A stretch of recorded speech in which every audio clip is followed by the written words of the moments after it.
ओम तत् सत्य दूसरे अध्याय का 10वां और 11वां श्लोक।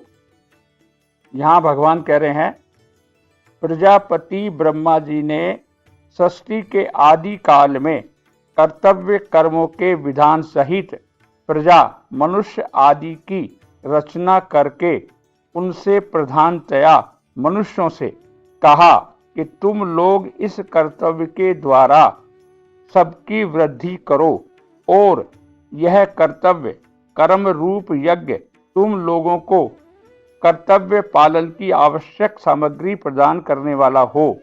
इस अपने कर्तव्य कर्म के द्वारा तुम लोग देवताओं को उन्नत करो और वे देवता लोग अपने कर्तव्य के द्वारा तुम लोगों को उन्नत करें।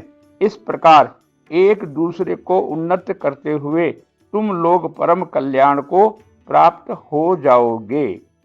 देखिए यहां भगवान ने क्या कहा कि सृष्टि की रचना किसने की? सृष्टि की रचना ब्रह्मा जी ने की। तो सृष्टि की रचना में प्रजा का निर्माण हुआ। मतलब प्रजा मतलब सभी जीव जितने आप देख रहे हैं वो प्रजा कहलाते हैं, और उन्हीं में मुख्य रूप से मनुष्य को माना कि मनुष्य उनमें से एक है। और सृष्टि रचना की जब उन्होंने रचना की तो ये भी कहा कि कौन कौन किस किस का क्या क्या कर्तव्य होगा।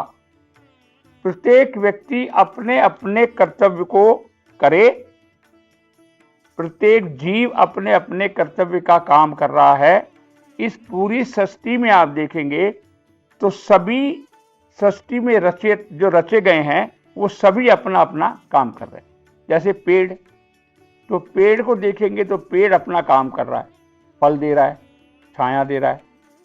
गाय को देखें तो गाय भी अपना काम करती है, वो चारा खाती है, आपके लिए दूध देती है। तो सृष्टि में प्रत्येक जीव को आप देखेंगे तो जिस जिसका जो कर्तव्य है वो अपने कर्तव्य को निभा रहा है।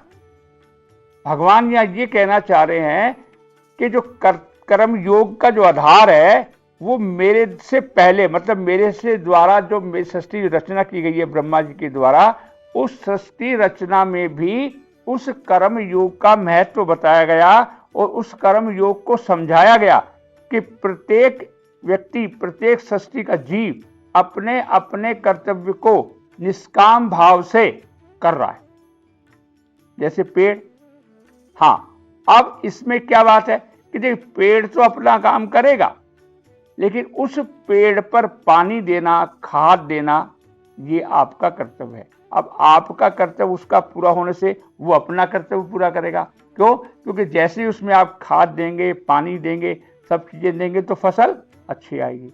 इसी प्रकार यहां ये कहा गया कि आप लोग देवताओं की पूजा करें और देवता लोग आपको वो पूजन सामग्री उपलब्ध कराएंगे। किस प्रकार कराएंगे? जिस प्रकार ये पेड़ आपको दे रहे हैं, उसी प्रकार उन देवों की जब आप पूजा करेंगे तो जो पूजन सामग्री उनके लिए आपको चाहिए या संसार की सामग्री जो आपको चाहिए वो आपको उपलब्ध करवाएंगे। मतलब एक दूसरे का कर्तव्य बंधा हुआ है। अब होता क्या है सृष्टि में कि यदि आप अपने कर्तव्य का ध्यान रखेंगे, आपका कर्तव्य ही दूसरे का अधिकार है। आपका कर्तव्य ही दूसरे का अधिकार है। अब जैसे आपके माता पिता आपको पालते हैं, ये उनका कर्तव्य है, आपका अधिकार हो गया और उनका कर्तव्य हो गया। लेकिन वही परिस्थिति जब उनका बुढ़ापा आया तो उनकी सेवा करना आपका कर्तव्य है और उनका सेवा करवाना उनका अधिकार हो जाता है ना?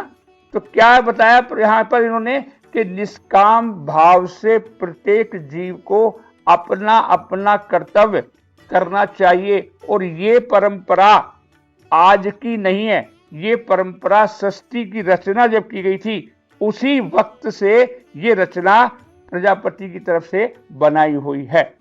तो इसलिए हमें अपने कर्तव्य का निष्काम भाव से जो जिस वक्त जहां खड़ा है उसको अपना कर्तव्य मानते हुए दूसरों को उसका लाभ मिले। फिर भी आप देखिए, प्रकृति में जो कुछ भी दूसरों से जो चीजें जो आपको प्राप्त होती है वो दूसरों के लिए ही है, आपके लिए कुछ भी नहीं है। उदाहरण के लिए, स्त्री का सुख पति को पहुंचाने के लिए है, स्त्री का सुख पति को पहुंचाने के लिए। बच्चे में जब बच्चा पेट में आता है और जब बच्चा पैदा होता है तो माँ का दूध किसके लिए है? खुद के पीने के लिए है। माँ का दूध खुद नहीं पीती, माँ का दूध बच्चों के लिए है। इसी प्रकार आप देखेंगे तो जो भी कर्तव्य आपका बनता है, जो भी पदार्थ आपको प्रकृति से प्राप्त होता है, वो होता ही दूसरों के लिए। आपका स्वकर्म सधर्म क्या बनता है? सधर्म स्वकर्म ये बनता है कि जो प्रकृति के द्वारा आपको प्राप्त हुआ है उसे सेवा के भाव से दूसरों के लिए उपलब्ध कराना ही इस उद्देश्य है कि ये प्रजापति के जमाने से चल रहा है। इसी प्रकार देखिए, आप आगे भगवान इसी बात को सूर्य के लिए कहेंगे कि जो कर्म योग है, जिस कर्म योग की मैं यहाँ बात कर रहा हूं, आज तो मैंने आपको प्रजापति का एग्जाम्पल दिया है, कल अगले किसी और श्लोक में भगवान यही कहेंगे कि ये जो कर्म योग का जो मैंने आज तेरे को बता रहा हूं अर्जुन, ये मैंने सूर्य को सिखाया था। क्यों? क्योंकि जब तक कर्म योग नहीं होगा तब तक ये सृष्टि चल ही नहीं सकती। क्योंकि जब तक निष्काम भाव से पूरी सृष्टि के जीव एक दूसरे के लिए काम नहीं करेंगे तो संसार ये चल ही नहीं सकता। तो इस पूरी सृष्टि को चलाने वाले और पूरी सृष्टि को बनाने वाले दोनों की जिम्मेदारी क्या बताई कि इस काम को जो आप कर्म योग के रूप में करते हैं, क्योंकि कर्म करे बिना एक पल भी व्यक्ति रह नहीं सकता। या तो तू सकाम काम करेगा और या तो तू निष्काम काम करेगा। तेरा सकाम काम तेरे को बांधने के लिए है और निष्काम काम तेरे को वही कर्म मुक्ति की ओर ले जाएगा और ज्ञान की ओर ले जाएगा। और उदाहरण क्या दिया कि प्रकृति का इस सृष्टि में प्रकृति के प्रत्येक जीव को आप देख रहे हैं तो हर जीव एक दूसरे के लिए काम कर रहा है। तो हमने क्या सीखा? अपने स्व धर्म का पालन करते हुए निष्काम भाव से हमें सेवा दूसरे लोगों की करनी चाहिए। जैसे अभी मैं बोल रहा हूं, किसके लिए बोल रहा हूं? श्रोता के लिए। वक्ता किसके लिए बोलता है? श्रोता के लिए। आप देखेंगे तो हर काम आप दूसरों के लिए ही कर रहे हैं। कर तो आप काम दूसरों के लिए ही कर रहे हैं। निष्काम भाव से करेंगे तो वही कर्म आपको मुक्ति का साधन बन जाएगा, ज्ञान का साधन बन जाएगा।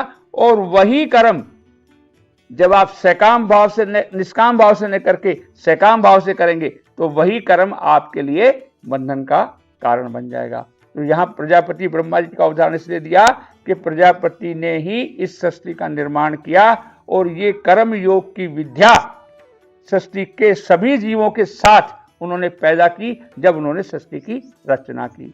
ओम तत्सत।